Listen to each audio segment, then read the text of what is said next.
What's going on, everybody? Welcome back to Next Gen Motors Hub, the channel where we break down the future of the automotive world before anyone else gets to it.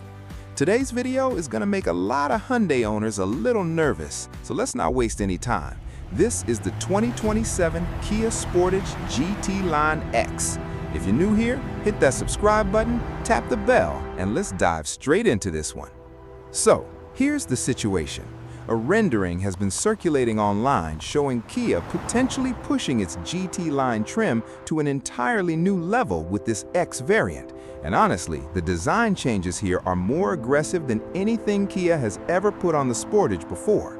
Let's go through every detail because there's a lot to break down. Starting at the front, the fascia gets a much larger, more sculpted air intake, paired with sharper vertical LED daytime running lights that have basically become Kia's signature design language across the entire lineup at this point. That tiger nose grille everybody recognizes is still there, but it's been reworked into a wider, more menacing shape that stretches almost the full width of the car. It's a subtle change on paper, but visually it completely transforms how aggressive the front end reads from a distance. Moving to the side profile, and this is honestly where the sportier intentions really show. Larger 20-inch wheels finished in a two-tone black and gunmetal combination fill out the arches perfectly, and there's a subtly lowered stance that gives the whole SUV a more planted, performance-oriented look, rather than the softer, more upright posture you get on the standard model. Kia has also reduced the amount of body cladding here, replacing a lot of the plastic paneling with body-colored panels instead, which gives the car a cleaner, noticeably more premium appearance overall. Around the back, dual exhaust tips are integrated into a redesigned diffuser. There's a roof-mounted spoiler, and a connected LED light bar runs across the entire width of the tailgate, a design trend we're seeing basically everywhere right now, from budget hatchbacks all the way up to full luxury flagships. And right in the lower corner of the tailgate sits the GT Line X badge, prominently displayed, making it very clear that this isn't just your standard Sportage trim dressed up a little. This is meant to sit above everything else currently in the lineup. Step inside, and dual curved displays dominate the entire dashboard.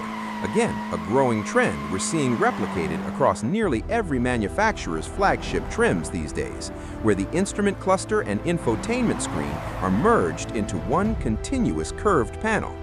Red contrast stitching runs across the seats and dash, aluminum pedals replace the standard rubber ones, and a flat-bottom steering wheel rounding out that sportier feel Kia seems to be chasing hard with this particular variant. Now, let's actually talk about why this matters competitively, because this isn't just Kia making a car look sportier for the sake of it. The compact SUV segment right now is absolutely brutal in terms of competition. Hyundai's Tucson has been going head-to-head with the Sportage since they share a platform, and any meaningful visual or feature differentiation between the two becomes a genuine sales weapon in showrooms. If Kia manages to push a distinctly sportier, more premium-feeling variant before Hyundai does something similar with the Tucson, that's a real advantage on the sales floor, especially with buyers who cross-shop both brands constantly, since they're mechanically so closely related. And that's really where this Hyundai's worst nightmare angle comes from. It's not that the Sportage suddenly becomes a faster car necessarily. It's that Kia potentially gets there first with a genuinely differentiated flagship trim, forcing Hyundai to react rather than dictate the pace in a segment where these two brands are constantly trading blows for the same customers. Let's talk performance for a second too, because a sportier look needs at least some substance behind it to avoid feeling like a pure styling exercise. If Kia does roll out an X variant like this, we'd likely be looking at a retuned suspension setup for sharper handling, larger brakes to match those bigger wheels, and potentially a mild pump on whichever engine option sits at the top of the lineup. Nothing that turns the Sportage into a genuine performance SUV, but enough to make the GT Line X feel meaningfully different to drive, not just to look at. So, is this actually happening?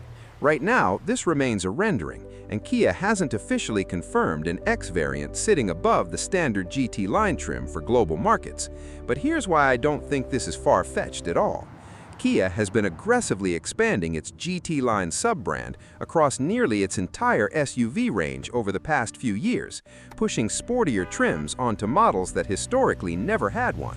Given how competitive this compact SUV segment has become globally, and how much brands like Kia and Hyundai depend on trim-level differentiation to win over cross-shopping buyers, a genuine flagship trim sitting above GT Line wouldn't just make sense, it might be the next logical step Kia takes to stay ahead. So, what do you guys think? Is Kia genuinely about to leapfrog Hyundai here, or is this just another styling exercise that won't really change the competitive picture? Comment down below and let us know. And while you're there, tell us which SUV showdown you want us to cover next, because we've got plenty more of these matchups lined up, and your comments genuinely help decide what gets covered. If you enjoyed this breakdown, hit that like button. It really helps this channel grow. And if you're not subscribed yet, now's the time, because we've got a lot more coming very soon. Thanks for watching Next Gen Motors Hub, and we'll catch you in the next one.